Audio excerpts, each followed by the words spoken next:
I see hundreds of plays and musicals off-Broadway, on-Broadway, off-Broadway every year. These are my 10 favorite in 2013.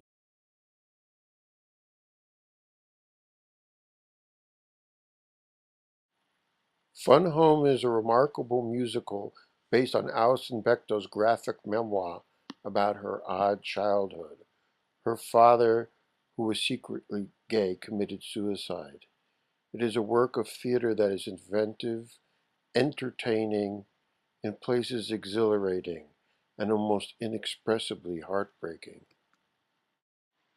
In a year in which Romeo rode on a motorcycle, Macbeth was in an insane asylum, and Julius Caesar took place in a woman's prison, Mark Rylance decided to bring his own high concept to Shakespeare's plays, presenting Twelfth Night and Richard III the way the bard intended, including an all-male cast. Twelfth Night in particular makes for electrifying theater. Vanya and Sonia and Masha and Spike was Christopher Durang's hilarious play and also, surprisingly, quite moving, both a spoof of Chekhov and an homage to the great Russian playwright. After Midnight has more than 36 supremely talented entertainers, singers, dancers, and musicians, with an astonishing 27 musical numbers, over 90 intermissionless minutes, trying to recreate the Cotton Club during the Harlem Renaissance.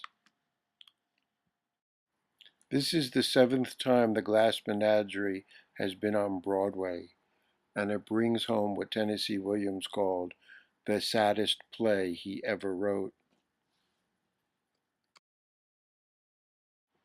Natasha Pierre and the Great Comet of 1812 is a musical with catchy and lovely songs, adapted from a scandalous slice of War and Peace by Leo Tolstoy.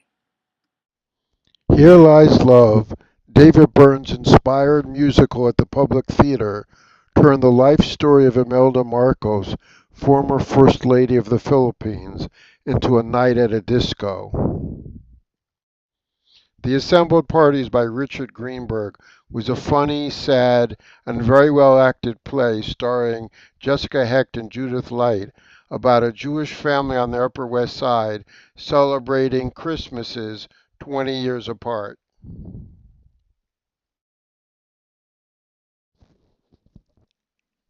Then there's Midsummer Night's Dream.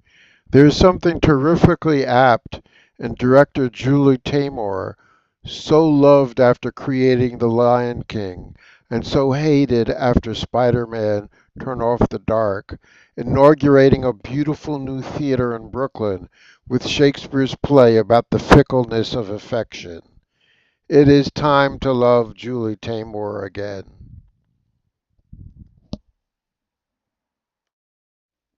Her Midsummer Night's Dream is visually stunning. Number 10 is The Whale, a play by Samuel D. Hunter that was at Playwrights Horizons about a 600-pound man. You can still see about half of these shows, but not for long, so hurry. Check out my blog or say hello to me on Twitter for more information.